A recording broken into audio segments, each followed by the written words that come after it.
Bonjour, nous sommes toujours dans le Yoga Sutra, mais dans le cycle de la transformation. On a vu le cycle de l'unité qui permet de rentrer en soi, d'apaiser tout le mental et finalement de faire un avec la réalité, hein, même en étant soumis à ce qu'on doit faire dans la vie. C'est-à-dire, ne croyez pas que vous êtes la non-dualité, c'est « ah, je flotte au-dessus de tout », c'est pas vrai.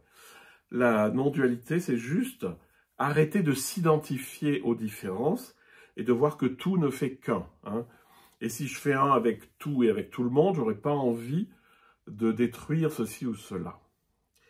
Donc le cycle de la transformation nous explique ce qui se passe lorsque je reste dans cet état de profondément calme du cycle de l'unité. Et donc, l'idée, c'est le déconditionnement. Alors, voilà ce qui se dit.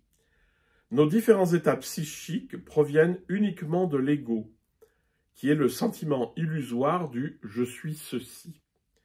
Un seul état psychique en entraîne une multitude d'autres. Et ça, on le voit dans notre vie de tous les jours. C'est-à-dire que si je suis dans un certain état, ça va en provoquer d'autres, etc. Et c'est sans fin.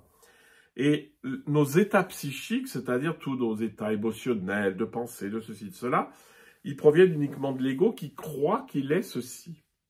C'est-à-dire, je crois que je suis Laurent qui aime ci, qui aime ça, qui aime pas ceci, qui aime pas cela, qui réagit toujours de manière désagréable quand on lui dit ça, etc., etc. Donc, toutes les fausses représentations qu'on peut se faire, il y en a énormément, hein. Ah ben moi, de toute façon, l'éveil, c'est pas pour moi. Fausse croyance, etc. Vous trouvez des tas de choses qui fait qu'on s'identifie à ça. Et c'est pas vrai, ça marche pas. Les imprégnations, il parle des imprégnations, donc des empreintes.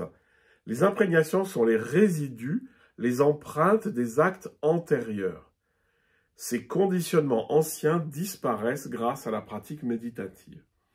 Donc, ce qu'il est en train de nous dire, c'est que ce que je suis, c'est formé, ça s'est imprimé avec des tas de sauts de différentes choses que j'ai vécues, moi ou dans les générations précédentes, hein.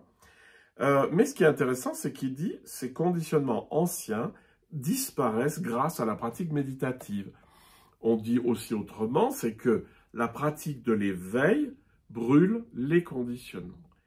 Et ça, c'est pas du pipeau, parce que, justement, plus vous êtes dans cet état où il ne se passe plus rien, mais vous pouvez toujours penser, hein, bien sûr, si vous avez besoin de quelque chose, ça va venir, hein, et bien vous cultivez plus vos conditionnements.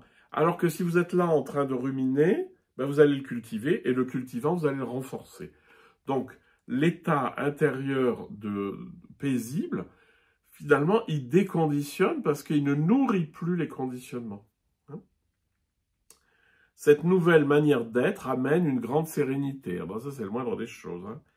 Et l'état méditatif ne provoque pas de nouveaux conditionnements. Ça aussi, c'est une information importante. C'est-à-dire que ce que vous faites en état méditatif, c'est-à-dire vous pouvez toujours agir dans le monde en étant dans un état méditatif. J'agis, je lave mes vitres, enfin non, pas encore. Je fais la vaisselle, je donne à boire aux plantes, je fais mon boulot, je traduis, je fais ce que je veux. Et ça n'empêche pas qu'on soit totalement plongé dans le silence intérieur, hein. Thérèse d'Avila le dira, elle va dire ce qui m'étonne, c'est que je puisse être toujours dans ce grand silence aimant de Dieu en moi, alors qu'en haut, il y a un grand tumulte. Et surtout, elle avait beaucoup d'agitation parce qu'elle faisait énormément de choses, hein, en fondant toutes les maisons qu'elle a fondées. Voilà, mais à partir du moment où vous êtes posé dans l'état méditatif profond, c'est-à-dire cette espèce d'état où il n'y a plus rien, hein, et bien finalement, vous provoquez plus de nouveaux conditionnements.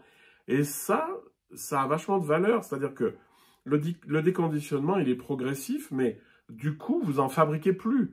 Donc en fait, bon ben voilà, les résidus de ce qui traînait, ça va se dissoudre petit à petit, en prenant conscience ou pas d'ailleurs.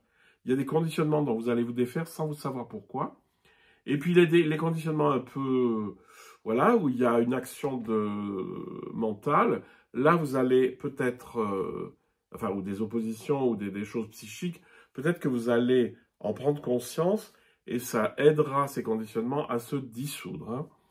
J'aime bien utiliser l'image de l'éveil ou l'union à Dieu, c'est comme un soleil qui dissout le brouillard. Pas aujourd'hui d'ailleurs. Passez une bonne journée.